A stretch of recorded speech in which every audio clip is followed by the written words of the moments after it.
So we're feeling really lucky. My flying buddy decided to fly one of our favourite spots south of Adelaide, and we were really lucky because it was quite cloudy on that day, but the clouds seemed to part for that location. And at first when I went up and what I was seeing being back to the ground, I thought this is going to be a perfect cinematic run. And at first when I reviewed the GoPro footage, I thought, hey, this is fantastic. I'll be able to make a good video of this, and I've got some good clear footage of Gull Rock just off Blanche Point. But then when I'm looking at it and as the camera swung around, what I'm seeing is an awful lot of sea and very little land, let alone the Gull Rock.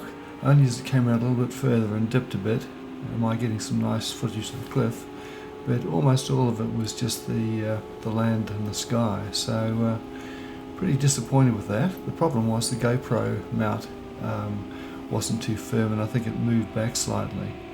So another day, I'll be back for more of this. But things like this happen. At least I didn't lose the drone.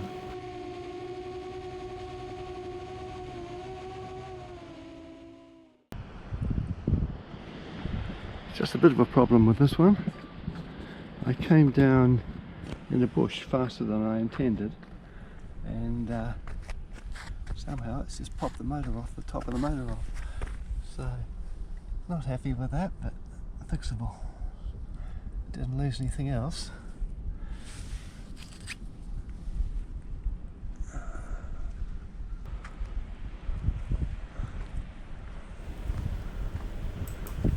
So what I decided to do was to do a commentary on the using the footage that was beamed back to the ground that gave me the false impression that I was capturing some really good GoPro footage for a nice cinematic video.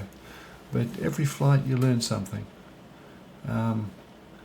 So I'll get a better bolt that's easy to secure to hold the GoPro exactly where I want it.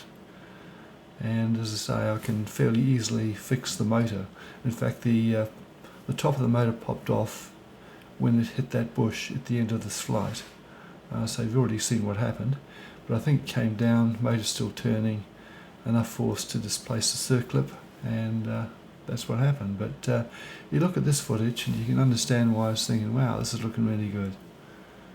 It was a really great day. A lot of people out. It was a Saturday. We don't usually fly on the weekend because it's best to fly a lot of places where there's fewer people around. But on this day, it was a rare fine day in what's been a pretty wet spell of weather for the last 3 weeks or so. So as I say, this is looking good, and the quad's behaving really nicely. So I finally got things where I wanted. I've got a couple of quads with 6-inch props that are identical spec. I've taken both out, so if one's got a problem, I can carry on with the second one. Now on this day I flew both flights using the one drone, and I was pretty happy with it.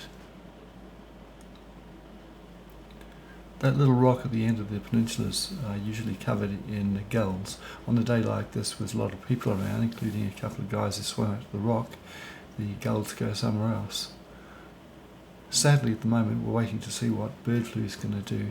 We've got a very bad feeling about it, lots of dead birds turning up already.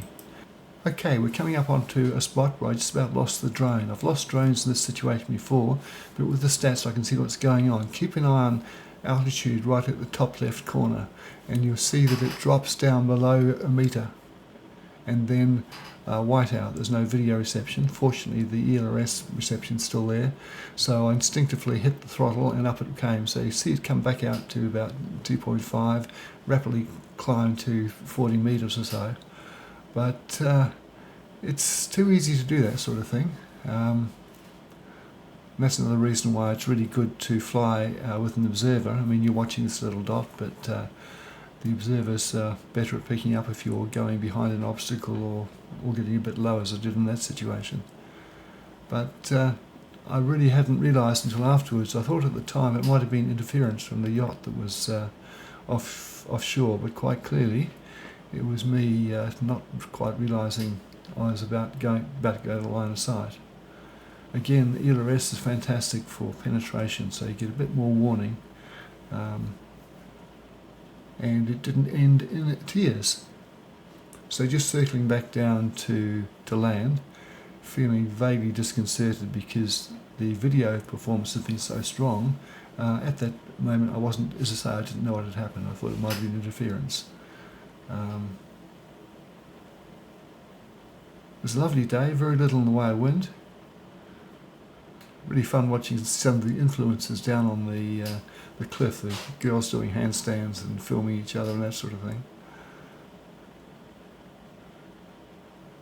So here I was circling around what I thought was going to land in a nice soft patch of greenery.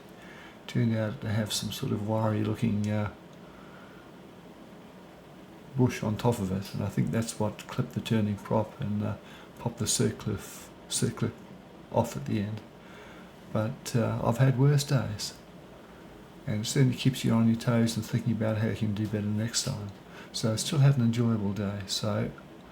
And that is it. There's the stats for you, and see you next time for a more uneventful flight, I'd hope. Bye.